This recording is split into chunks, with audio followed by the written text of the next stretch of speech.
Today, my guest is former WWE superstar. You may remember him as Big Body Javi. How are you, sir? Good, man. How's it going? I get good. Can't complain. A little hiccup here and there, but we're good. I'm glad we're getting to sit down and do this today. Yeah, me too. I'm really excited, man. So let me ask you a question. What made you want to get into professional wrestling? Well, I've always been a wrestling fan, like all my life. And it's probably the basis of a lot of people's answers. I remember, the thing that got me into it was, WWF No Mercy. I think I played the game before I ever actually watched any wrestling. My parents had the, Nintendo 64 and we had, what do we have? It wasn't Mario Party, but the other one, it's another racing game, Diddy Kong Racing. Okay.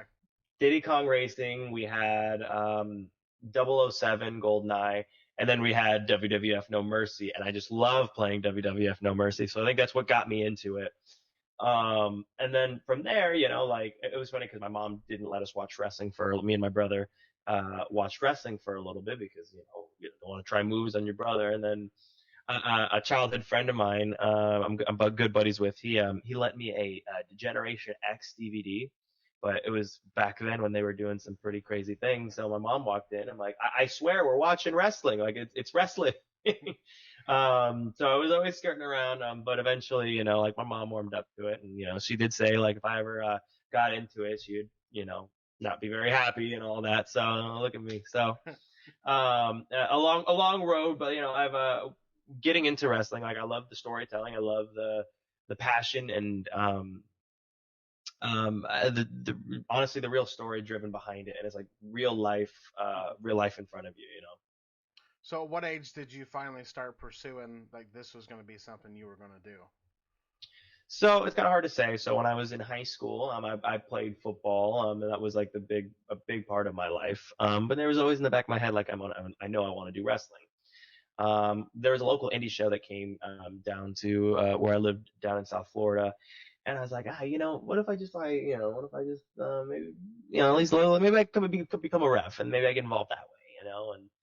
And I never ended up doing it because at the time, like the wrestling school, I don't remember which one it was, to be honest with you, but it was like, yeah, it was like $3,000. I'm like, I'm a high school student. I do not have that, but thank you, for the opportunity anyways. So, um, but after, a while, then I was in college. I was a college football player, in Minnesota, and, Ken Anderson, Mr. Kennedy, he's up there in Minnesota. I was like, you know what? Like, I have the money now. I can at least put a deposit down for when I eventually want to start wrestling. And of course COVID hit and all that. So like it kind of like moved things around and all that. But I think that was my first step was in college, trying to, get into a wrestling academy and all that. So. So after COVID and everything, was Mr. Anderson the route that you went for training? Yeah, kinda. So, after COVID, I was still technically in college during COVID. It was all remote. I got signed to an arena football team called the Wyoming Mustangs, and I played there for a little bit. And I left because I'm like, you know what? I think I just want to start wrestling, right? And so I go back to Minnesota. I look up all the local promotions, that are running shows at that time. And I was like, look, man, I'll shine your shoes, I'll build your rings, whatever you want. Like, I just want to get in and like kind of cut my teeth and just pay my dues. And I found one. Eventually met this guy who was helping run the show. He has his own promotion. And he's like, I worked with him very closely. Like, why don't you be a promoter with me? You can be my co-promoter. I'm like, absolutely. So I was a promoter before I ever even touched the ring. Um, and it's a funny story, actually. The year before, I sat there. I'm like, I know they're hiring athletes at WWE. I'm just gonna, I'm gonna go online and just throw my information. It was a whole year before, so I thought nothing of it. Like, that's never gonna get seen, whatever. And then so a year later, I'm helping run this independent promotion called Ironheart Pro Wrestling. and I get a call working my dentistry job, and they're like, hey, yeah, we want you to come try out in Vegas. And I'm like, this isn't real, whatever. So it was real. So I got the trial even before I even trained.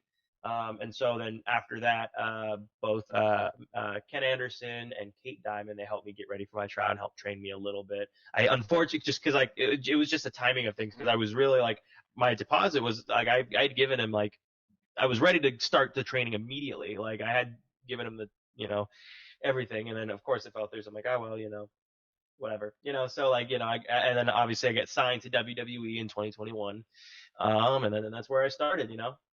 So how was that tryout in Vegas?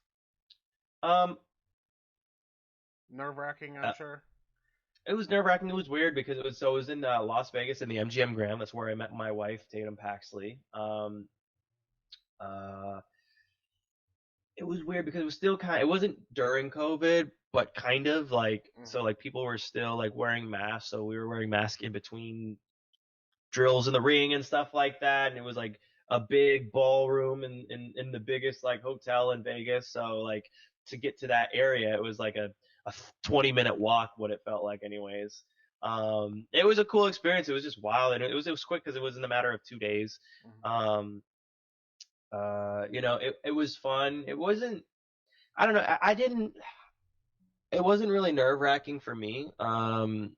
Not for any reason other than I was like, well, I'm already here, as long as I just do what I know how to do, and like I obviously know what wrestling is and what it's about and all that, like, I will be okay. I say this all the time about myself, and not in any ego or anything like that. I make things happen for myself. Whenever forces are around, like I make things happen for myself. And I think the next day we had the first day was like two in-ring sessions, and then the next day was like a ring session and a promo session. And I cut a really good promo, and that was it. And then that day they told people who got signed, like, hey, you're gonna get signed. There's a whole video on YouTube. It was like, yeah, you're gonna get signed, blah blah blah. And to be honest, like, I wouldn't expect to hear back from them for like a week. But it was really weird because I had the tryout. I got told I was getting signed and all that, and then I told it's weird to come back to Minnesota. And it's like, all right, well, now what? And I told my dentist job, I'm like, hey man, I'm not coming in on Monday, like I got things I got to take care of. So it was like a lot of highs and lows, but it was a blast being out in Vegas doing that. It was only for 2 3 days. Most people only had the 2 days, like the day that they were. It was like, yeah, most people had 2 days. I had 3 days just because of the weird flight schedule, but it was fun being out in Vegas. I'd like to go back again. And the trial was actually really fun. To be honest. I'm not going to say that it wasn't hard because it is hard for any athlete, but I felt like I was very well prepared. Is the best way to describe that. Mm-hmm. Was there anything that may have been harder than other things during this tryout for you? Um, Honestly, like it was all pretty much the same as far as like difficulty because like I knew with promo, like I knew what I wanted to do. I cut a very like heel promo, like very very Chris Jericho kind of promo. Um, and then with like the in-ring stuff, like honestly, it was the thing that they look for in these tryouts. One of the things, obviously, is like they look at your potential or whatever, but they look at are you coachable? Do you listen? What's your attitude like? And like I'm someone that I try not to have an ego about myself. I try to I try I'm boring when it comes to outside of wrestling and music and all that. Like I come home, I have a dog, I have a cat, and I have my wife, and then we stay home, for the most part. We'll go to a concert here and there, but we stay home. So doing all those things that part's pretty easy to me, honestly. Like just being coachable. And all my life I've been trained in athletics, been trained in music, and trained in a lot of different areas of my life. So to be honest, it's just one of those things where it's like I guess the hard thing, and maybe not necessarily for me, because I feel like I'm a very vulnerable and open person. But I could see it being difficult for some people is being vulnerable and open and like, uh, letting yourself out of your shell quite Hmm. a bit. Yeah. So how was that transition back from Minnesota down to NXT? Um, well, Minnesota, so it was during the summer, so I love Minnesota during the summer. It's the best summer you could ever you wish for. And then Florida's just hot. It's hell. Hot and humid. Um, Starting out, it was nerve wracking and scary and all that. But to be honest, like, um, you know, when they hire athletes, or I mean wrestlers or anybody, um, it's interesting to see who has passion or who doesn't, who pushes themselves and who has a work ethic or who doesn't, or Hmm. who, like what people's work ethic is, and everybody, you know, some people are, I want to say some people are more drawn to wrestling than Hmm. others, and I don't mean that in a bad way. I mean more so like some people catch on and some people don't. And to be honest, like if you're a fan and you happen to be athletic and have a little experience in it, you tend to catch quick, right? And that's, Hmm. like my first match, or no, my second match ever was a TV match on 205 Live before that went away. So it was like one of those things where it's like, I was very blessed, but it was also, it's a mixture of being blessed, but also, you know, I worked very, very hard and I really, really wanted it. And there are a lot of people like that. Hmm. And it's just a matter of how many hours you put in as far as that goes. But the transition from Minnesota to Florida was brutal. Very, very brutal. What was your first impressions of the PC, the machine that's down there? It's weird because looking back now, 4 years later, um, you come in and it's, you have these ideas and visions of yourself, but you Hmm. don't even like starting out, you don't really know what you want out of yourself. Um, and to be honest, they might not know what they want out of you, but they just see that there's potential. And to be honest, I was thinking like, what do I want? What do I want to do? There's a um, ton of talented people here to learn from, and I think that's the thing that for me when I got there was like the most important part was like there are so many people that are talented that know much more than I do, and I think that's a very important attitude to have. It's like, hey, there's always someone out there that knows more than you, so you can always stand to learn. Um, I think that was the big thing is like there's so many people I want to learn from here, and then I believe actually I was there for maybe 3 weeks, and then they had mass releases, and that was like that kind of hits like your first release when you're there, like when you see other people get released, it kind of hits hard because it's like, well, I just saw him today, Hmm. or like I just talked to him or whatever, and it's like you just do not expect those things. And I think that was like, okay, I have that in the back of my head all the time now. Hmm. Well, so when stuff like that happens, does that generally make people want to work harder? You feel like, cause you don't want to be there, Ah, or is there yes and just some no. people that are just like, ah, that'll never happen So I wouldn't necessarily say that. I to would me? say it's more, and it depends because like if you're someone who's new, like you're like, all right, I gotta get in there and be there, 24/7 and all that. And you Hmm. might, if you're not, someone that's been there. If you're someone that's been there, it's like either, like if you're someone that works hard, like it's gonna happen to you regardless of whether you work hard or not. Hmm. Like something that I was always told even by, mentors, like, releases are waiting for everybody. Everybody will get released at some point. And it doesn't matter who you are. It will happen at some point. Hmm. Even the mentors, like, it'll happen to me. It'll happen, like, and that's not something that you can, you know. So I tend, at least with me, like how I viewed it, like at first, it was very much like, oh my gosh, I gotta keep up appearances and all that and work extra hard.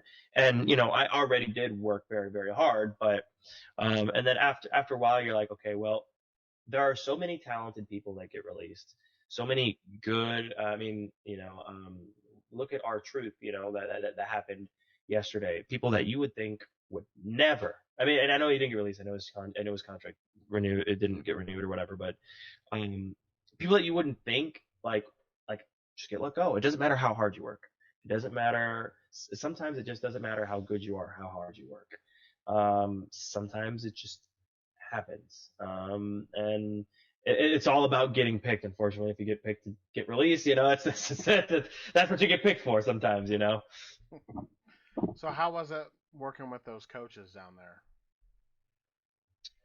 there? Um, with those coaches, I learned a lot. One of my biggest mentors is Terry Taylor. He is phenomenal, and not just in the sense of like a wrestling coach. Like obviously, like anybody that's a coach there is going to be good. You're not at WWE as a coach if you're not good with that sort of thing. But one of my mentors was Terry Taylor. He not just from a wrestling perspective, but from a life perspective too. He's kind of always talking to me and asking me about these things, and he really understands a uh, main event mindset, and that was I was in his what they call finishing class. It's like the last class before you're not in any classes anymore, the last class before you move on or whatever. So like I was very fortunate to be in that class with him, and I've been in it a few times, but he really you know, the people that are coached by Terry Taylor are just they have a different understanding, and it helps me because like it's funny. When I watch wrestling, it's like why, he always says why would you do that? I'm like now I'm like sitting here watching like why would you do that? That's like that's so like Terry Taylor has rubbed off on me. I have a bunch of favorite people there. Steve Carino, he is an absolute sweetheart. Has again a different mindset for the business than some others might, and like it's cool because you have someone from Terry Taylor, WWF and WCW, and you have um, Steve Carino, ECW, MLW. So like those are two different, like completely different experiences. And like Steve Carino, like his stories he told are so vastly different, but they're so very very cool. Um, I have nothing but good things to say about and I could I'm just listening to off the top of my head, but like I have five others that I could talk about like because they're all good at what they do. Like anybody that's there, and anybody that's there as a coach, in the trenches with us as talent. Robbie Brookside, Norman Smiley, AJ Winkler, Lindsay Dorado, um, Corey Weston. I call I, I call him Buf or not Buf. Biff. Hmm. Biff Busick. You know Johnny Mossy. Sean Spears. All these people have just a different perspective rather, but it's so interesting. I'm sorry, I missed one. Sarah Mono. Um, all these people have a different like perspective, Hmm. and it is insane to me that like one person could say, oh, I like that, and another person could say I don't, and sometimes it can get confusing. Hmm. And sometimes you just have to pick who you trust the most without like respectfully, like and not that you don't trust anybody, but like you have to pick like what works for you, because it even if, it might be good advice for somebody else, but it might not work for you. Hmm. If you're 7 feet tall, I might not want to do a Rana. You know what I mean? So, Hmm. but no, man. As far as the coaches go, I have all of them are great at what they do. They're all sweethearts. I love the coaches there. When it came time to develop who you were, is that something that you had a say in? Is that something you worked with everybody to do? So, so we presented ourselves in a way, and again, like I said, WWE, they see us as potential whenever they sign anybody. So like, no matter, like if you're signed as a certain way, like each person is different, right? Um, but they see you as potential. So they might not necessarily care. They might or they might not care about what you look like or what you're doing right now. Um, but they see that what you could do. For me, I had plenty of say, at least with how I presented myself, kind of. Um, so when I first came in, like I presented this hair metal, like Van Halen, Steel Panther kind of gimmick and all that. And at that point they were rocking with it. Um, I came in with long hair, longer than it is now. And the story was out everywhere at the time. My first match that I mentioned to you, John Laurinaitis, was at the rehearsals or whatever. We rehearse our entrances or whatever. He comes over and I do my rehearsal. He just comes over and he's like, "Hey kid," with I'll be professional, not do my John Laurinaitis impression, but like, "Hey kid, life's all about choices. I think you should cut your hair, blah blah blah." And of course, I'm like, I had a choice. It was my I was there 2 months, and it was my friend like, hopefully this pays dividends, right? So, I go ahead and do it. And I sat there, and he was like, I think he got a lot of respect from the office that was there, and a lot of respect from the boys. I never want anybody to tell me that, I couldn't hang or that I didn't have the passion for this business, and I did it because, like, for me, my hair is like very, very much tied to my culture. Um, and it was like heartbreaking that I had to do that, and especially because it didn't really amount to anything, Mm-hmm. as far as there was no reason for it, but I did it anyways, and from there I kind of had to pivot. So a lot of the things, like what made me more particularly well known was the big body Javi stuff. My interviews with Mackenzie, and all like all that stuff, and I think like the one in particular was the Christmas time, the big body products, right? So like the big body pillow, the baseball bat, the BBC cologne, whatever. I wrote that segment, which was very cool and powerful that they trusted me. Like we have these things called promo class Mm-hmm. where you go in and you just cut promos basically, and you try to perfect them and you get better at them. I did that in class and they loved it and we cut it on TV. So I wrote that segment and it was cool to me. So like, there's yin and yang because like Mm-hmm. you don't decide if you're on TV, but like you can pitch things, but a lot of times I don't know that pitches really do anything all the time. You can or you can't, and they might come back to it. They might have an idea. They might not. It's just a matter of circumstance. Mm-hmm. So during all that, is it hard to stay positive sometimes when they're like, cut your hair, no, we're going to do this, we're going to do that?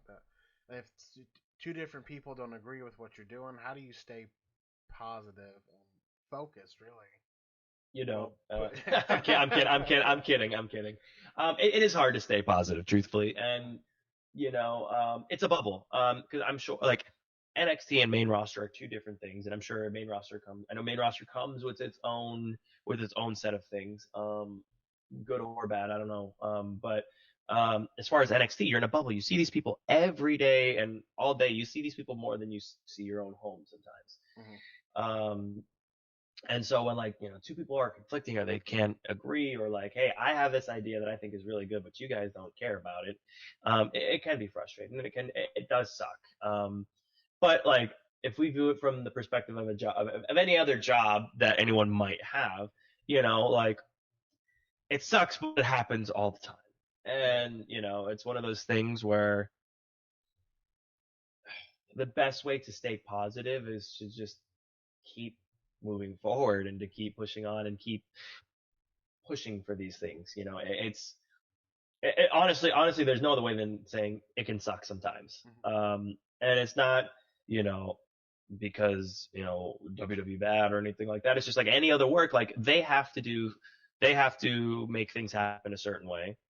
And so they have their own bosses, right?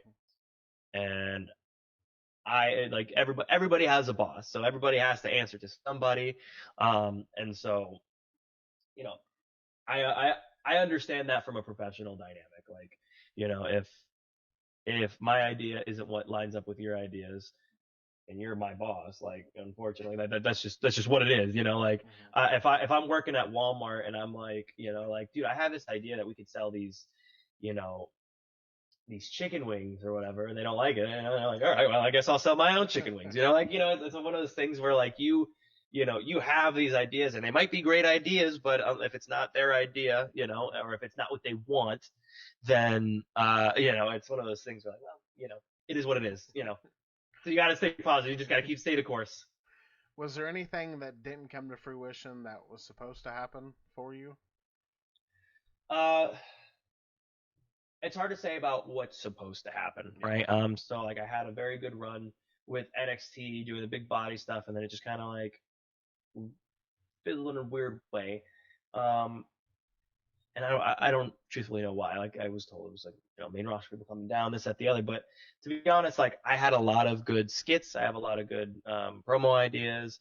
Whenever whenever I did house shows, like loud good reactions and this and that. So it's like one of those things where like, like, Mm-hmm. what are we doing, right? And again, like I said, I don't know, and there might have been some initiative above their heads, so it's like not one of those things that I want to say like definitively, like, hey, it's bad. It's just, if they have stories that they need to tell, it might not be my story right now. In particular, the one more recent one before I got released, I was doing this emo metal, I'm not really calling it emo, metalcore hobby, this gimmick that I was really excited to do, and I was told, oh, you're supposed to have a triple threat after this week and that and the other.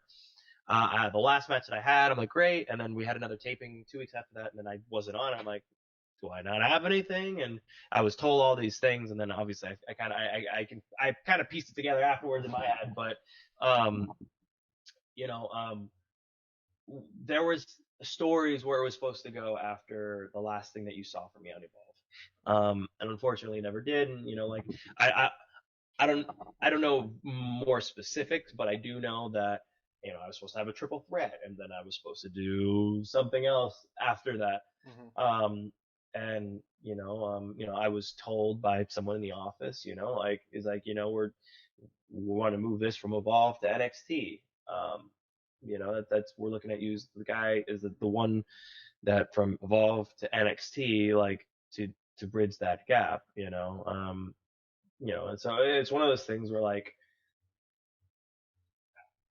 I don't want to say that you can't trust anybody because that's not what I want to say. Mm-hmm. But you have the business moves so differently every second. The business changes every second, so it might not even been that they were never going to do it. It's just that the business changed in some capacity. Like there is no job security for anybody in WWE. I mean, it's not because it's a bad thing. It's because the business changes. Mm-hmm. And I want that to be very clear for anybody that watches. It has nothing to do with WWE. It could be any company. The business changes very, very rapidly all the time. There's a reason we're not, there's a reason there aren't Hulk Hogan's around anymore, right? Like, because the business changes, right? And that's not to say that whatever he did was bad. It's just, it's not what we do. Mm-hmm. There's a reason why there are no more, I don't know. There's a reason why Attitude Era is not right now. There's a reason why the Ruthless Aggression isn't right now. It's because the business changes, and it has nothing to do with any respective company. It's just the business, the wrestling business. Mm-hmm. I agree. Is there any particular moments that stand out more than others during your time at WWE? Honestly, like I had a blast doing the stuff with Mackenzie. She is great, and I'm glad that she's doing all the things out there and all that. Um, uh, the whole I mentioned the big body products is like I have all that stuff, and it was really cool to do because to me that was one moment, because I wrote it was like my child. I did, Mm-hmm. and I created it. I'm like, oh shoot, I did that. I put it on TV, like I did that. And to me it's like, okay, cool. Like I like obviously I have an eye for TV. I have an eye for these skits and drama and all that, and that was cool. Another moment that sticks out to me, to be honest, was I'm sorry, it just dropped. Another moment that sticks out to me, I'm sorry, was like going to travel all these things and like doing main events in Albany and I think it was Seattle or Portland, I don't remember. It's up in the Northwest. Um, uh, being able to go and travel and do these things, like it was fun. Getting to do all these things. Here's a moment that sticks out, and I'm glad that you brought this up actually. So I mentioned that we have these shows called PC Lives, which are shows in the performance center that are just to get reps for anybody. Anybody that you've seen on TV has done a PC Live, Mm-hmm. right? Um, so one day they asked me to wrestle. I want to say it was Gable Steveson. I want to say I don't remember. I don't remember truthfully. Um, and that day, John Cena was there. And I've had interactions with John Cena, The Rock. Very brief, nothing crazy, but just talking with them. And John Cena was there. And I wrestled my match, did fine, whatever. And afterwards, of course everyone's talking to John Cena. I go back to him after, say, sir, thank you for watching PC Live, and all that. What did you think of my match? Um, and he told me, honestly, like, it's obvious that you have the most experience of the whole show and that you really are good at what you do and you delved into your character. And, honestly, that, like, you are able to connect your character with what you're doing, and you had the best match of the night. And that meant the world to me. Um, and of course, later on, someone in the office, mentioned to me like, hey, John Cena is still talking about you. And it's moments like that where I think, like, that's awesome, and it made me feel great. And I'm like, but damn, if arguably the greatest of all time sees it and you guys don't, I don't know what more I could do.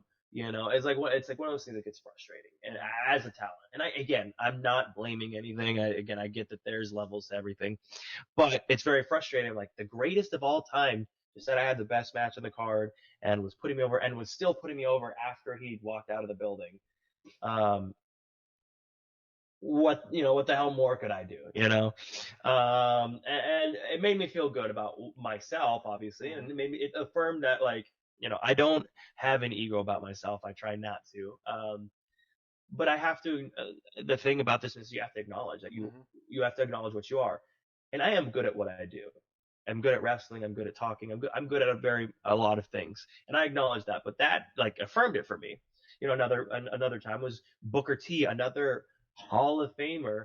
Shouts me out on his podcast talking about how I deserve more play on NXT, and it was one of those things where, like, I have all these legends and all these people that are been up and down this road, the greatest of all time, telling me, and blowing, not blowing smoke, but like puffing me up. I'm like, yeah, I mean, it feels good, but I'm like, it also frustrates me in the same way. I'm like, I was doing all these great things, and then, well, all these people are talking about me. Like, why don't we do something with that? Mm-hmm. Um, but it's one of those things. I never want it to be sour grapes. I want, I worked very hard, and all I can hang my hat on is I worked my ass off, Mm-hmm. and just like anybody else, but I worked my ass off, and I know that I know that I'm good at what I do, and it's just a matter of whether you're picking. I was just picked for the wrong thing. So seeing all these people praising you, your release wasn't something you saw coming. um, it's weird because, like, you always have it in the back of your mind, and, like, some people do, some people don't. It Mm-hmm. depends who you ask. Um, I had the idea in the back of my mind, like, okay, like, I just gotta be, I gotta be wary of it, gotta be wary of it. And of course, like, there were peaks and valleys during that last month. Like, the last month, like, they updated my graphic for Mm-hmm. my picture on the website. So I'm like, oh, cool, okay, so that must mean they're gonna do something with me. And then, then I wasn't on Evolve or on a taping. I'm like, "Ah, okay, well, they're getting rid of me, obviously." So it was like a lot of ups and downs. And I was talking to someone in the office, and, like, I was told, like, oh, I haven't heard anything, but, I wouldn't imagine that you're on it, right? And I'm Mm-hmm. like, okay, sweet, that's good to know. I feel a little more comfortable about that. And then, that day I scheduled a meeting with creative, to get some things rolling. And, like, yeah, sure, absolutely. So I had a meeting scheduled for the Monday after. and then I got released the next day. So like, it's one of those things where I'm not going to claim whether they know or whether they don't know, but there's no security Mm-hmm. for anybody. And it's not, again, if the business changes, it has nothing to do with evil corporation or not. Like, if you want to have that opinion, you can. If you don't, like, for me, I view it more so as the business changed. That place didn't want me or need me at that time. I'll just keep it moving. I have plenty to offer and I have plenty to give, and I know my talents and I know my abilities and I know my strengths. It doesn't make me feel bad whatsoever. It makes me feel bad for them that they don't, if they don't want to use someone that's, going to be the hardest worker in the room, will I was a good soldier. And that's the thing that I think a lot of people like relate to, but also at the same time, it bites them in the ass. Like, Mm-hmm. I was a good soldier, and a lot of times good soldiers get left behind. And um, and it's not a disparaging comment. It's just, if I had just, there are no regrets of what I do. I am who I am. I'm someone that does what I think is I try to do the right thing at every opportunity. Um, and if that means being a good soldier, like, great. But then, like, you always hear these stories about other people, like, oh no, I need to do this, I need to do that, I need to stand up, I need to do this. Like, I was like, I'm just here I know what I want to do, Mm-hmm. but there's no reason for me to start any problems. There's no reason for me to do anything because that's not who I am either. Mm-hmm. So honestly, I don't have any regrets as far as that. I just know that, there's no reason for me to close the door behind me. There's no reason for me to, you know, talk smack about WWE. There's my experiences, obviously, but like, I think the biggest thing for me is just um, knowing that I am limitless potential, Mm-hmm. and I truthfully 100% believe that in my heart and in my soul. I'm limitless potential, and anybody that grabs me is going to be very, very lucky. And that's all. That's what I think about. I don't think about it as, forget that place. They get mad at these people. I mean, like, life's too short about getting mad at these. I got to live a dream that a lot of people would die for. A lot of people would kill to be in the WWE. And I'm very thankful for my time in the WWE. I think back at certain situations, I'm like, man, like, it's right in front of you. How could you not do it? But, at the same time, like, I'm not the one in those rooms, so I don't know what conversations are going on. So what's next for you? So what's next? Well, there's life doesn't stop, and neither do I. So we're back on the road, and I'm going to be wrestling. I just released my vignette to the indies yesterday. I released my song as well. You can check it out on X and Instagram and anywhere that you follow me, TikTok. But I streamed it yesterday, live streamed it for anybody that was curious. We did that on the stream, and then we released it everywhere. And then I have a song. The artist is called Shep. It's my band. It's not really a band, but it's just me and help me out write the song. But Shattered by Hope is the name of the band, and the song is Reflection. So anybody that listens to music anywhere, Spotify, YouTube, wherever you listen to music, it's out there. I'm going for a metalcore gimmick, man. Like, it's not a gimmick. That's the thing. It's who I am. Like, I get on stage. Like, I've been in music for 12 years. But entertaining is what I am, and is who I am. Like, it's what I want to do. And the metalcore thing, like, people love it or they hate it. But the nice part of it is that, like, you don't have to be an emo kid. You don't have to be a metalcore kid or whatever. Like, for me, like, I said it to somebody else, and I was like, I'm not trying to be blasphemous, but I want to be like a metalcore Jesus. Like, if you're someone that gets picked on, if you're someone that doesn't fit in, that is, has FOMO, that is not just part of the in crowd. I want to be your guy. I want to be the dude that represents you. That's to me what the metalcore scene is about. It's DIY, the music video. If you've seen it, like, all of those people that were in the crowd were fans of mine, were people that were friends of mine. And it was a very beautiful thing. Shout out to Grumpy's Underground. That's the bar that let me do it there and all that. Like, it's a very DIY scene. We look out for one another. And that's it's very exciting for me to go out and do things in a way that I can control, Hmm. certain things, so, we're on the road. I know I will be in New York this Thursday for a virtual signing for KNS WrestleFest. I might be somewhere that I can't confirm yet next week. Don't want to spoil it, but other dates that I will spoil. I will be in Minnesota and North Carolina and Connecticut. I have New Mexico lined up somewhere down the line.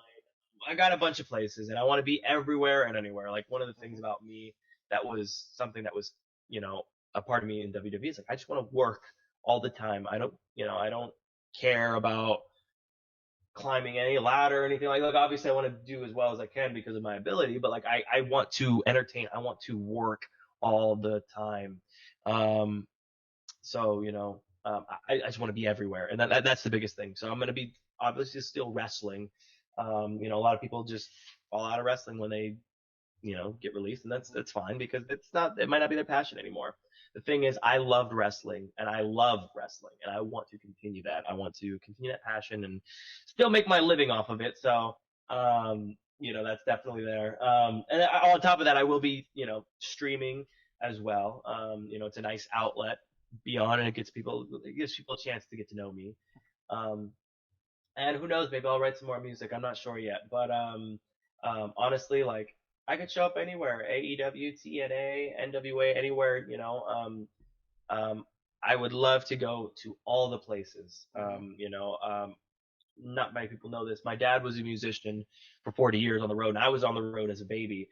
So I feel more comfortable being on the road and Hmm. doing stuff. Like that's just kind of the life that I've always dreamed of, and always the life that I wanted to do is just be on the road and entertain. That's just is what it is, man. Where can people reach out to you at? People can reach out to me at the Javi booking at gmail.com if you want to book me. If you want to follow any of my socials, I think all of my socials are Core Kid Javi, CoreKidJavi, Core Kid Javi. That's Instagram, that's Twitter, that's TikTok, that's Twitch too. Um, I have a bunch of links everywhere if you want to look up my music. It's Shattered by Hope. Reflections is the name of the song. Um, and then I have my site up for merch, so go buy my merch. If you had any advice for anybody getting into professional wrestling, what would it be? um, a few things. My biggest advice is to find a reputable school. I did with Ken Anderson. Unfortunately, I didn't get a chance to, fully fully do everything with him, but he's the man. But find a reputable school. And it's not to disparage anybody, but you don't want to just go to Uncle Bob's like local gym. You want someone with a name. You want someone that has been around the business, and you want someone that knows how things work. Um, that would be the first and foremost. Um, Allow yourself to be vulnerable. Wrestling is a very intimate, very vulnerable sport because you're quite literally putting your body Hmm. on the line. You're putting your life on the line. Um, so there's no reason not to be vulnerable. You're already being vulnerable enough by being half naked and wrestling in a ring. So you might as well just go all the way. Um, and lastly, like, uh, stay in shape, and I don't mean that.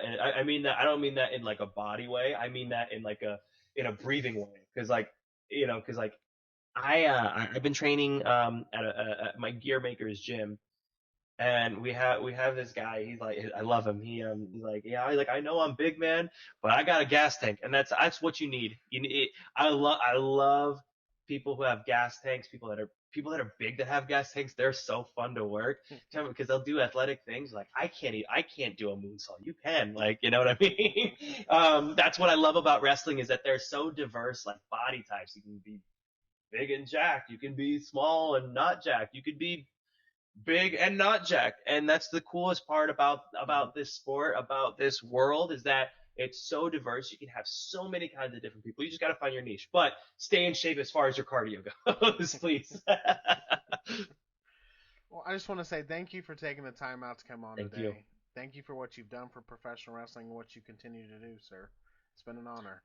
Thank you so much, man. I really appreciate it, and I'm so happy that we got to make this work and that we got to do this. You know, the biggest thing that I want to do is make an impact on the world, an impact on this. I'm sure many people do, but you know, I feel I know that what I have is special, and Hmm. I just can't wait for people to see it. If there's ever anything that I can do, please feel free to reach out.